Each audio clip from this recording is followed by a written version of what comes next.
It's all over. He will never fly again. He is dead. Icarus is dead.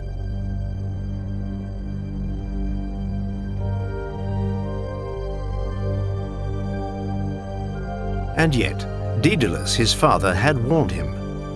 He had told him to be careful, to make sure that he always remained midway between the sea and the sun. If he flew too low, the foam of the waves would soak his wings. If he flew too high, the heat of the sun would scorch them.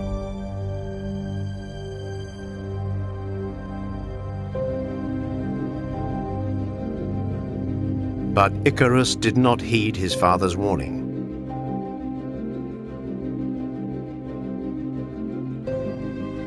Still, what kind of father would make a pair of wings for his son and encourage him to rival the flight of birds? What an insane idea. Daedalus must have been out of his mind to thus risk the life of the one person he truly cared for. But in fact, no, not at all. Dedalus was a most extraordinary inventor who had learned his skills from the goddess Athena herself.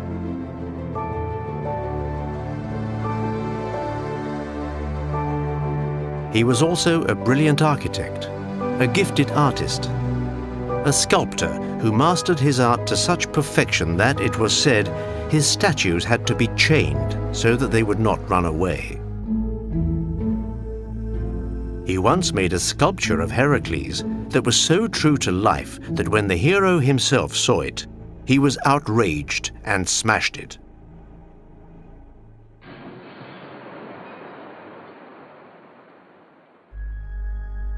But Daedalus had one fault. He was jealous. He could not bear the thought of anyone being more talented than he was. One morning, however, his nephew, Daedalus, invented the saw. Inspired by a fishbone, the young apprentice had copied it by carving out a series of notches in a piece of iron. The citizens of Athens were impressed by this invention. Daedalus, on the other hand, flew into an uncontrollable rage. One morning, he led Daedalus up to the top of the temple of Athena and pushed him off.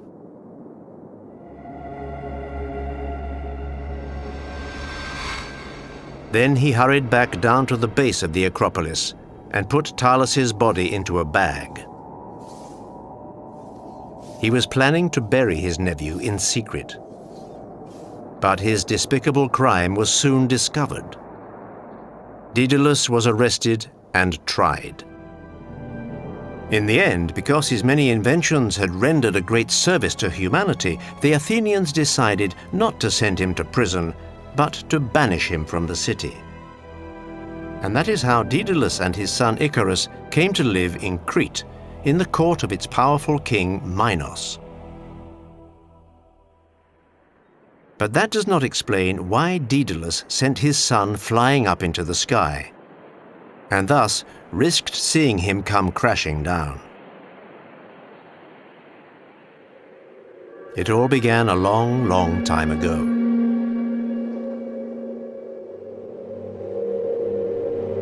Zeus, whose reputation as a charmer was by now firmly established, had just left his latest conquest, a beautiful Phoenician princess named Europa.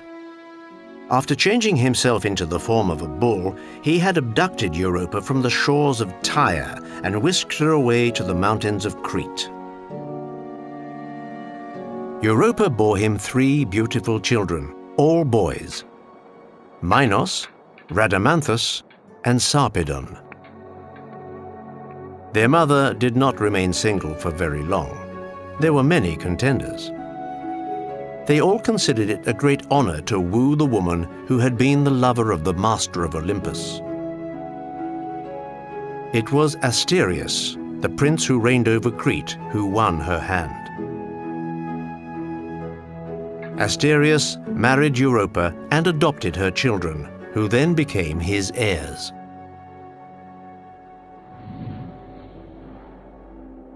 Many years went by. Then one day, in winter, Asterius died. The funeral was barely over before one of his 3 adopted sons, Minos, came forth and asserted his right to the crown. The 2 other brothers, however, did not agree. In order to support his claim to the throne, Minos maintained that the gods had given the kingdom to him, and as evidence, he declared that they would grant him anything he desired to ask of them. His brothers were, to say the least, rather skeptical. They dared him to prove it. Minos took up the challenge. After dedicating a temple to Poseidon, he begged the god of the sea to send a bull out of the waves, which he would then offer as a sacrifice. And then the impossible happened. As Rhadamanthus and Sarpedon and the entire congregation looked on, a magnificent bull with a dazzling white coat emerged from the sea. Never in living memory had anyone ever seen such a marvelous creature. Minos himself was struck with awe. He probably had not expected to see his wish granted in such an extraordinary way. It was such a wondrous act that his brothers had to give in. Minos became king of Crete.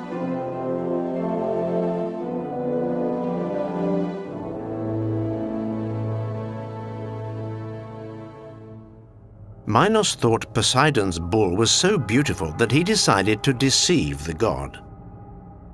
Instead of sacrificing the animal as he had promised, he sent it to be added to his own herds and slaughtered another in its place. Poseidon did not at all appreciate the king's double dealing. The irascible god planned his revenge. It would be dreadful.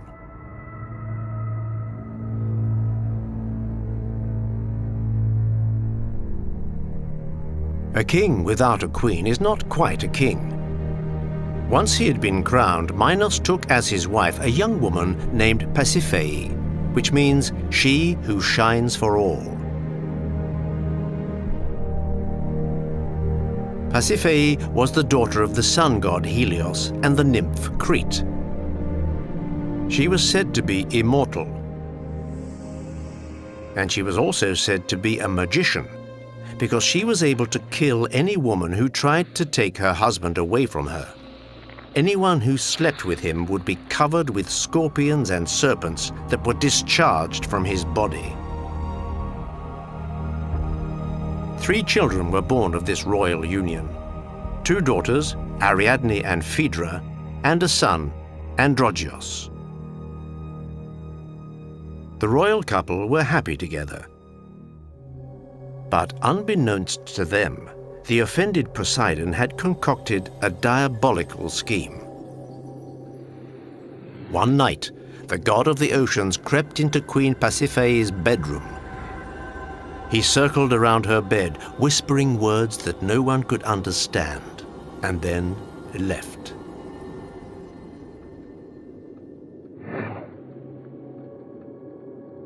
At first glance, nothing in particular seemed to happen.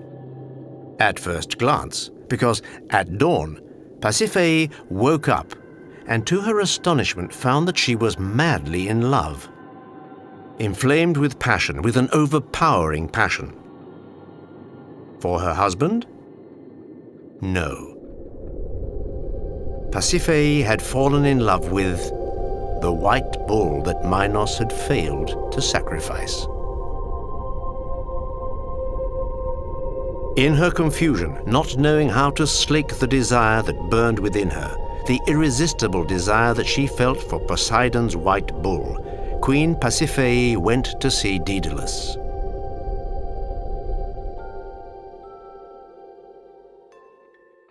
After he was banished from Athens, the renowned inventor had taken up residence in the royal court, where he enchanted Minos and his family with the animated wooden dolls and many other wonders he made for them.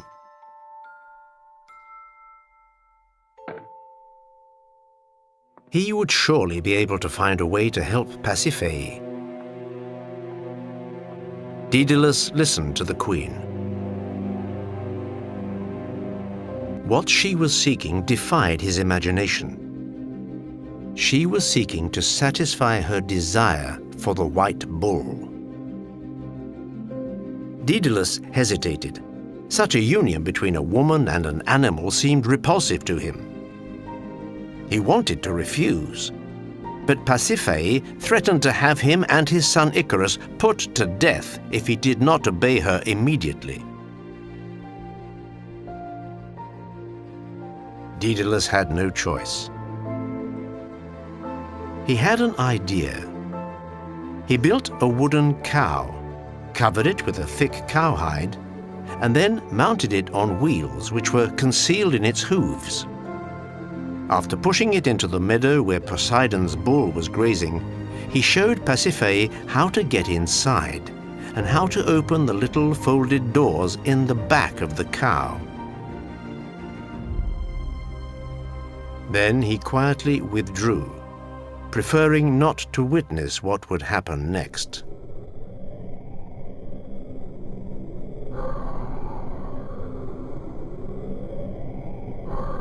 Nine months later, from this unnatural coupling was born a terrifying beast, a hybrid creature.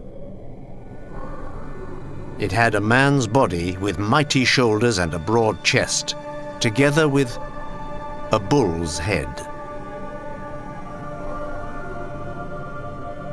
The Cretans called it the Minotaur, which means the bull of Minos.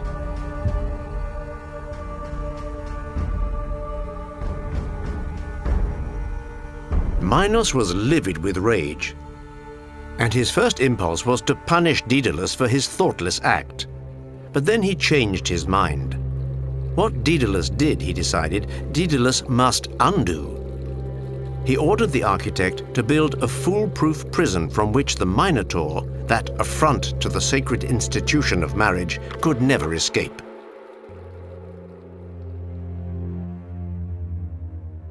Daedalus immediately went to work. Assisted by his young son Icarus, he began constructing the most extraordinary architectural structure, a labyrinth. A labyrinth that would be so complex that anyone who entered it would never be able to find his way out again. Anyone, including its creator. It was in this open-air fortress that Minos had the Minotaur imprisoned.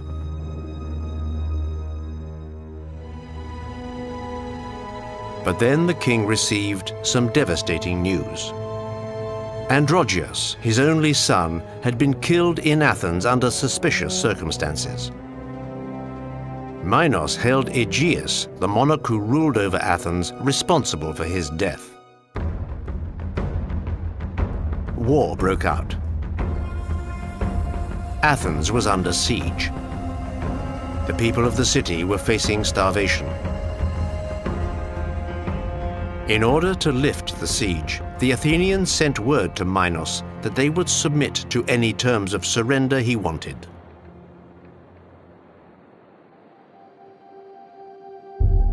Minos did not think for very long.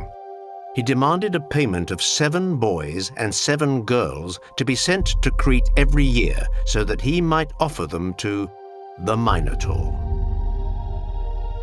The Athenians had no choice. They had been defeated.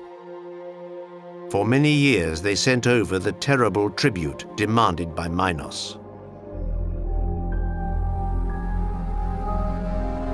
Until one day, Theseus, the young heir to the throne of Athens, decided to take it upon himself to eliminate the monster.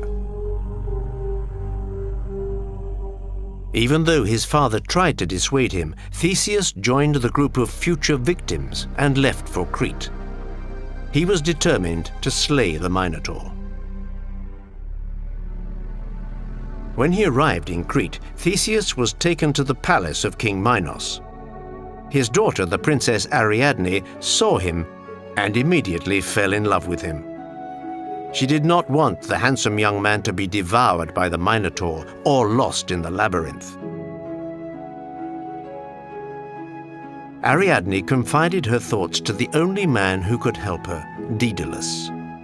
He was moved by the princess's feelings of love, by her desperation, and he decided to help her. A decision that would turn out to have fateful consequences. On the day that Theseus was to enter the labyrinth, Daedalus slipped a ball of thread into Ariadne's hand. She was to give it to Theseus. Once inside, all he had to do was to unravel the thread as he moved deeper into the maze, and then retrace his steps to find his way out again.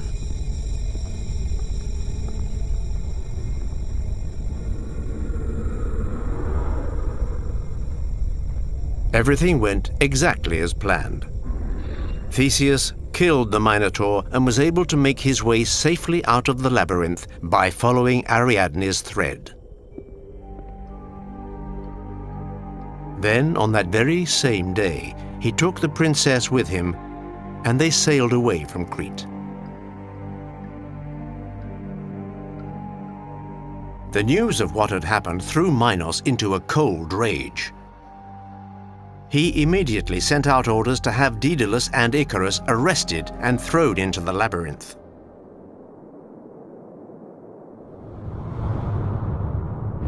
So there they were, Dedalus and Icarus, imprisoned in the very structure they themselves had created. Although it was Dedalus who had designed the labyrinth, he, like everyone else, was unable to find his way out through the stifling, twisting rows of arid stone corridors. He just kept going round and round in circles. Finally, he had to admit defeat. He and his son were trapped in the bowels of his own maze.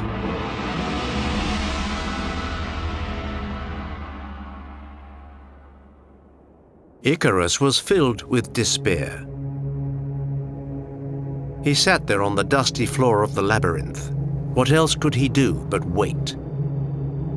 Wait for who knows how long, as life passed him by slowly yet relentlessly. And then, when he pulled himself together and tried to find a way out of this prison, it was always the same thing. He became bewildered, lost, even more discouraged.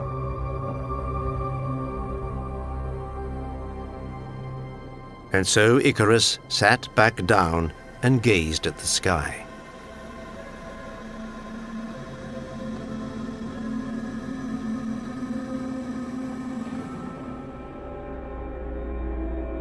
The sky, which symbolized the freedom that he no longer had.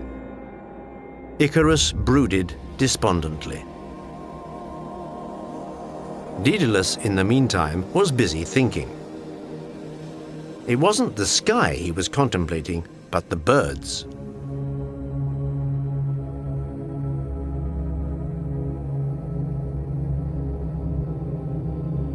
Up in the air above his head, they circled, they drifted.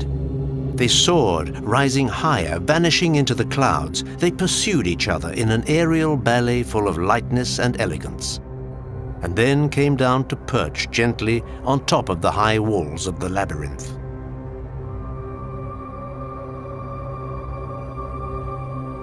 An idea began to form in Daedalus's head. It would, of course, be impossible to climb over the walls of the labyrinth, but there was perhaps, if one dared, another way to escape, and the old craftsman was willing to give it a try. He shook Icarus out of his torpor and said, pointing his finger at the clouds, "We will leave by the sky."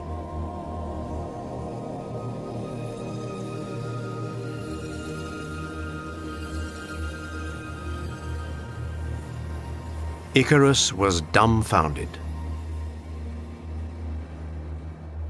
But knowing how clever and creative his father was, he did not ask any questions. He had faith in him. Right away, Daedalus told him to gather all of the bird feathers he could find. And they both set off to accomplish this long and laborious task. The two prisoners then took the feathers and laid them side by side, lining them up meticulously one by one from the smallest to the largest in size, so that their tips seemed to rise in a slope. When they'd finished arranging the feathers, Daedalus tied them together using flaxen threads torn from his tunic. Then, after binding them with wax, he gave the whole structure a slight curve in order to imitate the wings of a real bird. Icarus did the same thing, little knowing that he was making the instrument that would be the cause of his downfall.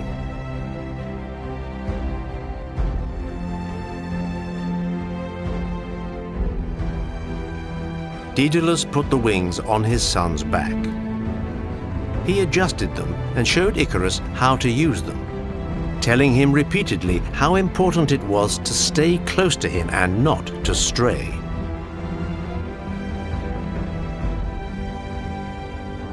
Father and son were now ready. With Daedalus in front, they took off.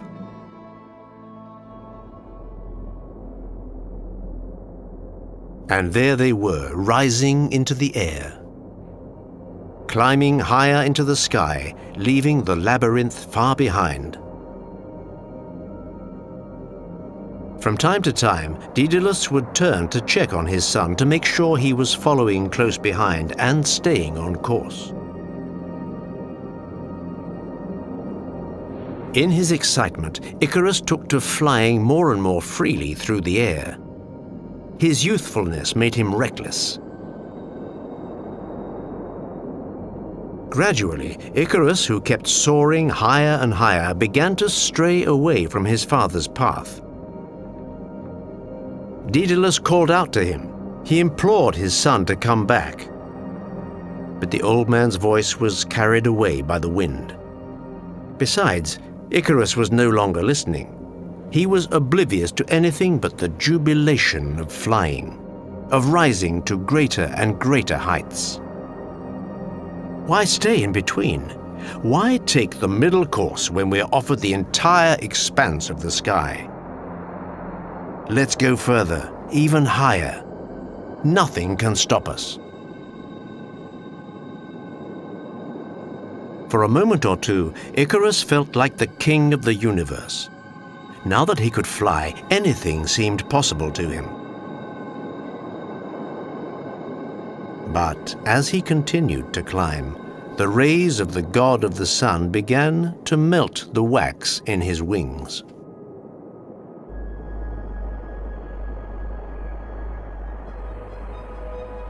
All of a sudden, his flapping arms were no longer sustained by the wind.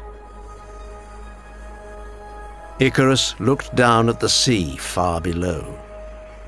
His heart skipped a beat. All of the wax had melted. His wings had fallen off. Icarus began to panic. He moved his arms, which were now bare. Nothing happened. He was falling. He wanted to cry out to his father, to call for help. Too late. The body hit the surface of the sea and was swallowed up by its emerald waters, leaving only a few forlorn feathers bobbing on the waves. That sea now bears the name of Daedalus's unfortunate son. It is called the Icarian Sea.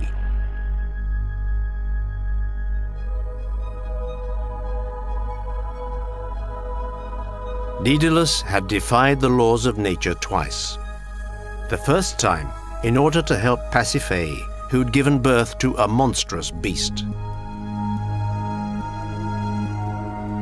The second time, in order to escape, by turning men into birds, for which he paid with the life of his son. One does not, with impunity, try to tamper with the laws of nature, and the gods do not like it when mortals seek to go beyond the limits of their human condition. That is what old Daedalus came to understand when, crippled by grief, he landed on a small, arid island far from Crete, which he renamed Icaria in honor of his lost son.